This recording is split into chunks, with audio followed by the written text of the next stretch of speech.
what it was and is, and what we ought to do with the foundation is laid for the country.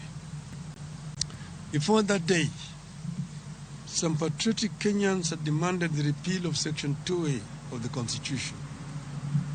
A number of people, including Kenneth Matiba, Raila Odinga, Mohamed Ibrahim, Toby Manyara, John Hamino, and Charles Rubia, among others, were arrested and detained. It is quite unfortunate that some of the people we were fighting then and who sanctioned those arrests are trying to hide behind Saba Saba to advance their political fortunes. Some of them are alive today and now are masquerading as liberators. On the fateful day, July 7th, 1990, thousands of Kenyans tried to gather at the historic Kamkunji grounds to take stock of the past, the state of the nation, and chart a path of freedom forward. We decided that Saba Saba would be a march for political freedom and liberty, freedom of association, freedom of movement, freedom of expression, and a new democratic constitution founded on multipartyism. Kenyans wanted a fulfillment of the Kenyan dream, which was eradication of poverty, ignorance, disease, and good governance.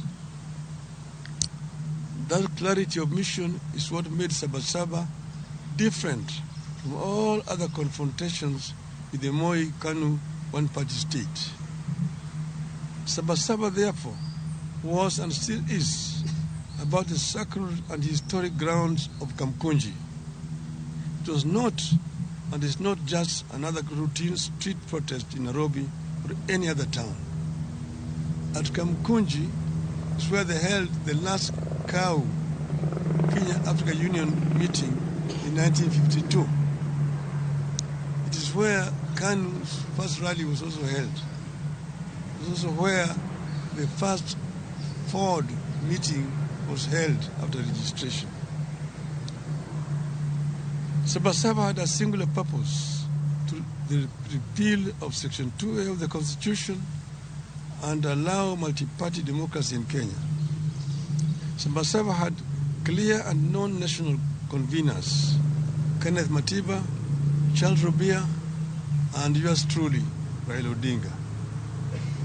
It was what gave birth to a bigger and powerful forum for the restoration of democracy, Ford.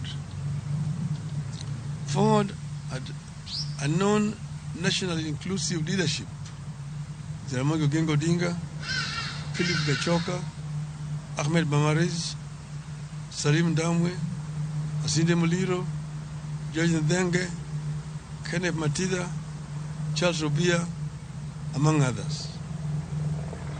Saba Saba was inclusive, democratic, and intergenerational.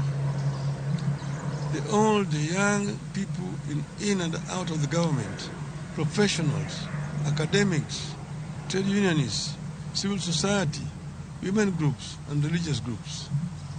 All of them found their voice in what it stood for: a people's struggle for good governance, freedom, and equal opportunity for all. It was not one group against the entire nation. It was not community against that community, or of this age against that age. The movement stood for a peaceful and constitutional change of guard. That is the reason it focused singularly on amendment and later on the overhaul of the Constitution. These features are what made Saba Saba succeed. A year after the march, on December 2nd, 1991, President Moi capitulated. Section 2A of the Constitution was removed. Multipartyism was reinstated. We achieved our core aim, which was to return Kenya to multipartyism.